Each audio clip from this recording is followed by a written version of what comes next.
चरण कमल बंदो हर राई, जाकी कृपा पंग गिर लंगे, अंधे को सब कुछ दर्शाई। बहरो सुने गूंग पुन बोले, रंग चले सिर छत्र धराई। सूरदास स्वामी करना में, बार बार बंदो तिहि पाई।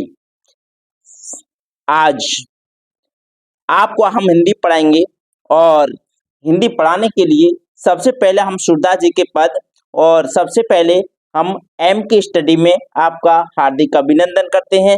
और देखिए आज हिंदी पढ़ाने का एक तरीका और हिंदी याद करने का एक आसान विधि, किस तरीके से आप याद करते हैं, एक एक अर्थ आपको समझा के चलेंगे और आपकी समझ में आएगा। तो देखिए, चरण कमल बंदो हरिराई। देखिए सबसे पहले मैं आपको बता दूं, ये जो सूरदास के पद हैं और ये 10th क्लास के लिए वेरी इंपॉर्टेंट है।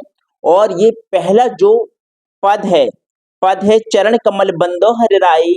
ये पहला जो देख रहे हैं आप, ये पहला पद, और ये वेरी इंपॉर्टेंट है, यानी कि बोर्ड एग्जाम की दृष्टि से, और ये अधिकतर पेपर में देखने को मिलता है। तो इसको अच्छे से समझते हुए चलें और बहुत अच्छे से आप इसको समझते हुए चलेंगे तो मैं समझता हूं कि आपको एक बार में ही याद हो जाएगा। तो ये पद जो लिखने वाले हैं हमारे वात्सल्य रस के सम्राट यानी कि सूरदास जी, जिन्होंने पद लिखे जो वात्सल्य रस के सम्राट कहे जाते हैं। और ये श्री कृष्ण के बहुत बड़े उपासक और श्री कृष्ण की इन्होंने बाल लीलाओं का बहुत बड़ा वर्णन किया है और बहुत अच्छे तरीके से वर्णन किया है, इसलिए इनको वात्सल्य रस का सम्राट कहा जाता है। तो देखिए सबसे पहले हम इनका पहला पद देखते हैं। देखिए सूरदास जी यानी कि श्री कृष्ण के चरण कमल कमल के समान चरणों वाले बंदो वंदना करता हूँ हरिमत श्री कृष्ण हरिराई, यानी कि कमल रूपी चरणों वाले श्री कृष्ण की मैं वंदना करता हूँ। जाकी कृपा पंग गिरलंग है, जिसकी कृपा से, जाकी कृपा जिसकी कृपा से, पंगु कहते हैं एक लंगड़ा व्यक्ति, गिर मतलब पर्वत को, लंगे मतलब लांग सकता है। जिसकी कृपा से एक लंगड़ा व्यक्ति गिर पहाड़ को लांग सकता है। अंधे को सब कुछ दर्शाई, और अंधे व्यक्ति को सब कुछ दिखाई देने लगता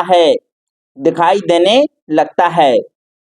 फिर अगली लाइन में कहते हैं, बहरो सुने गूंग पुन बोले, रंग चले सिर छत्र धराई। और जिनकी के पास क्या होता है, बहरो सुने, जो बहरा व्यक्ति होता है वह सुनने लगता है। गूंग पुन बोले, और जो गूंगा व्यक्ति होता है वो पुनः से बोलने लगता है। रंग चले सिर छत्र धराई, और जो रंग यानी कि जो गरीब से गरीब होता है, और जो रंग यानी कि गरीब से गरीब इसके पास कुछ ना हो, चले सिर छत्र धराई, और वो भी अपने सर पर छत्र को धारण कर लेता। अर्थात कह सकते हैं कि जो रंग होता है, जो गरीब से गरीब होता है, उसकी कृपा से वो राजा बन जाता है। सूरदास स्वामी करना में बार बार बंदो होते ही पाए, यानी कि सूरदास जी आगे वर्णन करते हुए कहते हैं कि स्वामी करना में करुणा से भरे हुए कौन, श्री कृष्ण, बार बार बंदो ते ही पाए, मैं बार बार बंदो उनके बार बार वंदना करता हूँ। समझ में आ गया होगा बहुत अच्छे तरीके से, ठीक है। और यदि समझ में आ गया तो वीडियो को लाइक करते हुए चलें। इसके बाद में देखिए हम देखते हैं सेकंड, देखिए इसके बारे में, यहां से देखें, अवगत गत कछु कहत नावे, अवगत गत कछु कहत नावे, जो गूंगे मीठे फल को रस अंतर्गत ही भावे। परम स्वाद सब हुस निरंतर अमित तोष उपजावे। मन बानी को अगम अगोचर, सो जाने जो पावे। रूप रेख गुण जात जुगत बिन निरालम कित धावे। सब विधि अगम विचार ताते सूर्य सगुन पद गावे। तो देखो बड़ा अच्छा इन्होंने वर्णन किया है। अवगत गत कछु कहत नावे, अवगत यहाँ जो शब्द आया है वो निराकार ब्रह्म के बारे में आया है कि अवगत गत कछु कहत नावे। सूरदास जी कहते हैं जो निराकार ब्रह्म है उसकी गति के बारे में कुछ कहा कहत नावे, उसके बारे में कुछ भी कहा नहीं जा सकता। ज्यों गूंगे मीठे फल को रस, जिस प्रकार की ये गूंगा व्यक्ति मीठे फल को खा करके कि उसके रस रस कहते हैं उसका आनंद अंतर्गत ही भावे, अपने अंतर्गत अपने मन ही मन में क्या महसूस करता है, उसको बता नहीं सकता क्योंकि वो गूंगा है। परम स्वाद सबहुस निरंतर, परम स्वाद उसका जो परम स्वाद है, परम आनंद की अनुभूति होती है उसको सबहुस निरंतर है। उसको खा करके अमित तोष उपजावे, और अमित तोष उपजावे, और वह मतलब अमित तोष उपजावे, तोष मतलब संतोष, उसमें जो संतुष्टि मिलती है, संतोष मिलता है, जो खाने का आनंद मिलता है उसे, वो अपने अंतर्गत क्या है, अमित तोष उपजावे, उससे बहुत सारा सुख उत्पन्न होता है। मन बानी को अगम अगोचर, मन बानी को अगम अगोचर, सो जाने जो पावे, मन बानी को अगम अगोचर।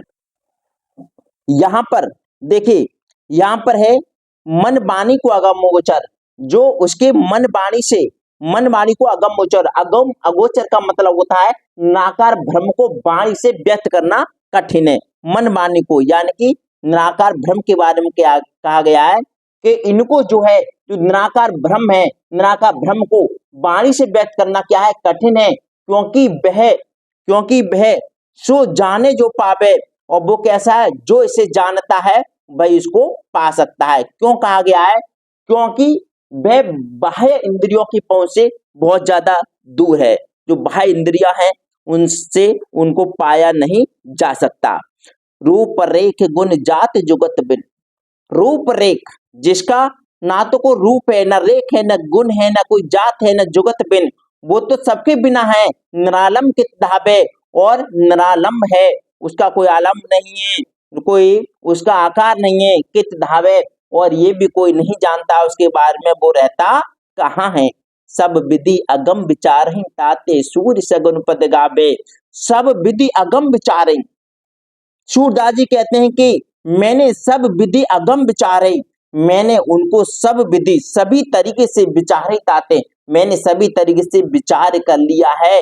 सूर्य सगुन पद गावे, इसलिए मैं सूर्य सगुन पद, ये सगुन पद मतलब किनके, श्री कृष्ण के बारे में का, इसलिए मैं श्री कृष्ण के पद गाना उचित समझता हूँ, या जो है श्री कृष्ण के पद गाने उनको अच्छे लगते हैं। ये हो गया आपका यानी कि दूसरे यानी कि सेकंड का। और मैं समझता हूं अगर वीडियो आपको पसंद आई हो तो आप वीडियो को जो है लाइक करें, कमेंट करें, शेयर करें, और ये हमारा जो नया चैनल है इसमें मैं आपका हार्दिक अभिनंदन करता हूं। और इस चैनल को जो अभी आज ही मैंने क्रिएट किया है, और ये विशेषकर हाई स्कूल इंटर के लिए, हिंदी के लिए, ग्रामर, और इसके साथ साथ में जो यूपी टेट की तैयारी करेंगे, सुपर टेट की तैयारी करेंगे, उनके लिए भी हिंदी की विशेष तैयारी में कराऊंगा। ठीक है, तो आज आपके जो दोनों कंप्लीट हो गए, नेक्स्ट वीडियो में अगले वाले लेके आऊंगा। तो आपने वीडियो देखी उसके लिए बहुत बहुत तहे दिल से हार्दिक अभिनंदन। नमस्कार।